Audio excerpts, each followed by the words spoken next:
బర్బరీక్ మరియు ఖాటూ శ్యామ్ కథ. బర్బరీక్ మహాభారత కాలంలో అత్యంత శ్రేష్ఠ ధనుర్ధరుడు. ఆయనకు 3 దివ్య బాణాలే సరిపోతాయి.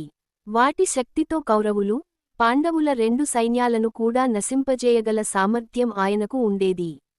యుద్ధరంగంలో బర్బరీక్ ఒక ప్రతిజ్ఞ చేశాడు. నేను ఎప్పుడూ ఓడిపోతున్న పక్షం వైపే పోరాడుతాను. ఈ మాట విని శ్రీకృష్ణుడు ఆలోచనలో పడ్డాడు. ఎందుకంటే ఇలా జరిగితే యుద్ధ సమతౌల్యం పూర్తిగా మారిపోతుంది. బర్బరీక్ తన శక్తిని చూపించమని శ్రీకృష్ణుడు అడిగాడు. అప్పుడు బర్బరీక్ సమీపంలోని ఒక చెట్టుకు ఒకే బాణం వదిలాడు. ఆ బాణం ఒక్కొక్క ఆకును ఛేదిస్తూ వేగంగా ముందుకు సాగింది. అందులో ఒక ఆకు కింద పడిపోయింది. శ్రీకృష్ణుడు ఆ ఆకును తన పాదంతో దాచాడు. కాని ఆ బాణం తిరిగి వచ్చి ఆగిపోయింది. బర్బరీక్ వెంటనే అన్నాడు, ప్రభూ, మీ పాదం కింద ఒక ఆకు ఉంది. నేను బాణానికి ఇచ్చిన ఆజ్ఞ ఆకులను మాత్రమే ఛేదించమని, మీ పాదాన్ని కాదు. ఈ సంఘటనతో శ్రీకృష్ణుడు బర్బరీక్ శక్తిని పూర్తిగా అర్థం చేసుకున్నాడు. తరువాత శ్రీకృష్ణుడు తెలుసుకున్నాడు, బర్బరీక్ ఎప్పుడూ ఓడిపోతున్న పక్షానికే సహాయం చేస్తాడు. అలా అయితే యుద్ధంలో ఏ పక్షం ఓడిపోతే ఆ పక్షానికి సహాయం చేస్తూ చివరికి ఒకే పక్షం నశించిపోతుంది. యుద్ధ సమతౌల్యం భంగమవుతుంది. అందుకే శ్రీకృష్ణుడు ఒక బ్రాహ్మణ రూపంలో బర్బరీక్ వద్దకు వచ్చి దానం కోరాడు. బర్బరీక్ అడిగాడు, మీకు ఏమి కావాలి? బ్రాహ్మణ రూపంలో ఉన్న శ్రీకృష్ణుడు అన్నాడు, నీ శిరస్సు కావాలి.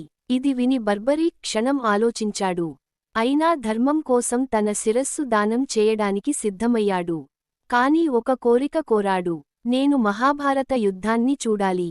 అప్పుడు శ్రీకృష్ణుడు ఆయన కోరికను అంగీకరించి, ఆయన శిరస్సును ఒక ఉన్నత స్థలంలో ఉంచి యుద్ధాన్ని దర్శించే వరం ఇచ్చాడు. తరువాత బర్బరీక్ స్వయంగా తన శిరస్సును సమర్పించి మహోన్నత త్యాగం చేశాడు. యుద్ధం ముగిసిన తరువాత పాండవులు విజయానికి కారణం ఎవరో అని చర్చించుకుంటుండగా శ్రీకృష్ణుడు బర్బరీక్ శిరస్సును అడిగాడు. అప్పుడు బర్బరీక్ అన్నాడు, నేను చూసింది ఒక్కటే. యుద్ధంలో ప్రతి చోట మీరు శ్రీకృష్ణుడే సుదర్శన చక్రంతో ఉన్నారు. ద్రౌపది మహాకాళి రూపంలో శత్రువులను సంహరిస్తోంది. ఈ మాటలు విని శ్రీకృష్ణుడు అతని భక్తిని, దర్శనశక్తిని ప్రశంసించాడు. అప్పుడు శ్రీకృష్ణుడు వరమిచ్చాడు, కలియుగంలో నీవు నా పేరుతో పూజింపబడతావు. నీ పేరు స్మరించిన భక్తులకు రక్షణ కలుగుతుంది. అదే కారణంగా బర్బరీక్, ఖాటూ శ్యామ్ గా పూజించబడుతున్నాడు. భక్తులు నమ్ముతారు, ఖాటూ శ్యామ్ స్మరణతో నిరాశ తొలగి, ఓడినవారికి కూడా విజయం, ధైర్యం లభిస్తుంది.